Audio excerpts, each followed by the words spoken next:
स्वागत स्वागत स्वागत स्वागत है आपका हमारे YouTube channel PR sir chemistry में। इससे पहले हम लोग 11th में basic concept of chemistry first unit start किए हैं। उसमें फर्स्ट लॉ हम आपको करवा चुके, यहाँ पर law of conservation of mass मैंने कराया। चलिए आज बारी है सेकेंड लॉ की, लॉ ऑफ डेफिनेट प्रोपोर्शन। देखो बच्चों, पिछले लेक्चर में हम लोगों ने स्पष्ट किया था कि किस तरीके से एटम और मॉलिक्यूल किस तरीके से कंबाइन करते हैं। कंबाइन करने के लिए जब वैलेंसी का डेवलपमेंट नहीं हुआ था, वैलेंसी के बारे में बहुत क्लियर कॉन्सेप्ट साइंटिस्ट लोगों के पास नहीं था, उस टाइम पर बच्चों क्या हुआ था, 5 बेसिक लॉज दिए गए थे, जिसमें पहला दिया गया था law of conservation of mass, वो हम आपको करा चुके हैं। और आज बारी है लॉ ऑफ डेफिनेट प्रोपोर्शन। बच्चों ये किसने दिया था? ये दिया था हमारे जोसेफ प्राउस्ट ने। कौन साइंटिस्ट था? जोसेफ प्राउस्ट ने दिया था। इसने एक बात ये कही थी कि कैसे भी कोई कंपाउंड है, जो कंपाउंड की कंपोजिशन है,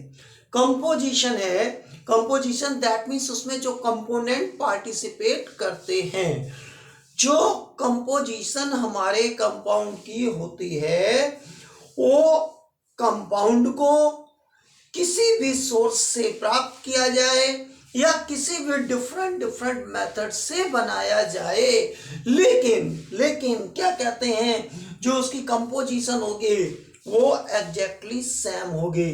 क्या कहते हैं? A given compound always contains exactly the same proportion of elements by weight।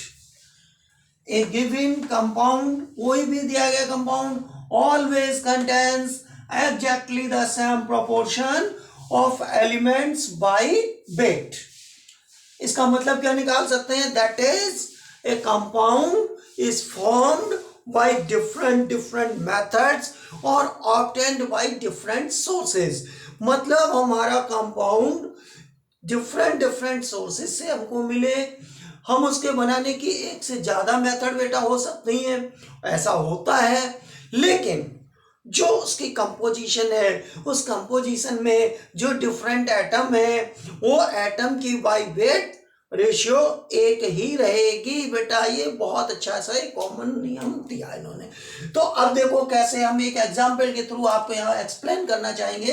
देखिए मैंने क्या किया, ये ऊपर वाला स्टेटमेंट तो आपको मैंने नोट करा दिया, दैट इज वाली बात कर लेना, that is compound obtained from different sources और prepared from different methods, there composition is exactly same. तो देखो बेटा, जैसे हम वाटर की बात करते हैं, वाटर की बात अगर करी जाए तो बेटा वाटर हमको डिफरेंट सोर्सेज से मिलता है, फॉर्मूला H2O है। केमिकली अगर बात करी जाए तो 2H2 + O2 gives us 2H2O। तो ये हमने एक मॉलिक्यूल इसका लिखा। अब H2O की बेटा अगर बात करते हैं तो बाय वेट यहाँ पर देखिए ऑक्सीजन कितना है, 2, और ये ऑक्सीजन का एटॉमिक मास कितना, ये हाइड्रोजन का मॉलिक्यूलर मास हो गया 2, और ऑक्सीजन का एटॉमिक मास कितना, 16। बाय वेट अगर मैं रेशियो लेता हूं तो क्या आता है, 1:8। तो आता है बेटा ये 1:8। अब जब 1:8 आएगा तो अब देखिए इसको हम सोर्सेज, हम अगर कोई सी वाटर लेते हैं, समुद्री पानी जिसको कहते हैं सी वाटर, तो कोई उसकी कंपोजिशन अलग थोड़ी ना होगी, उसकी भी कंपोजिशन बेटा यही होगी।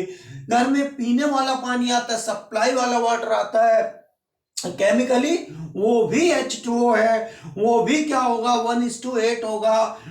समझ रहे हैं ना? चाहे सी वाटर हो, चाहे टैप वाटर हो, चलिए इधर देखते हैं, चाहे वो रिवर वाटर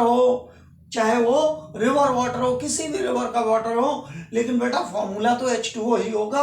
बाई मास उसमें कंपोजिशन तो यही होगी। गंगा जल हमने देखो लिखा, गंगा जल को एक विशेष लोग मानते हैं, लेकिन भैया केमिस्ट्री के अकॉर्डिंग, केमिकली हमारा फॉर्मूला तो एक ही है ना, H2O 2:16 और 1:8, चाहे वो रेन वाटर हो। इस तरीके से हम कह सकते हैं कि हमारे जो कंपाउंड्स बनते हैं।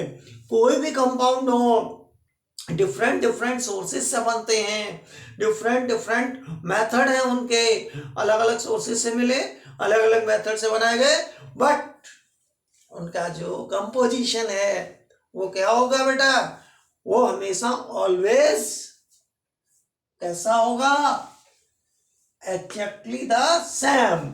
चाहे ये वाला वाटर हो, चाहे ये वाला वाटर हो, चाहे ये वाला वाटर हो, और चाहे ये वाला हो, ये वाला हो, ये वाला हो, किसी भी सोर्स से वाटर को अगर लिया जाए और कंपोजिशन कैसी होगी, उसकी सेम होगी। तो ये था हमारा लॉ ऑफ डेफिनिट प्रोपोर्शन। ऐसे ही और जानकारी वाले वीडियोस लगातार आते रहेंगे। आपको वीडियो अच्छा लगा हो, हमारे चैनल को सब्सक्राइब कर लीजिए। मैं पूरी 11th पढ़ाने वाला हूँ, पूरी 11th पढ़ाऊंगा आपको वीडियोस के माध्यम से, बारी बारी से एक सीक्वेंशियल वे चल रहे। इससे पहले मैंने फर्स्ट लॉ कराया था, आज सेकेंड लॉ। मिलते हैं अगले वीडियो में। Have a good day.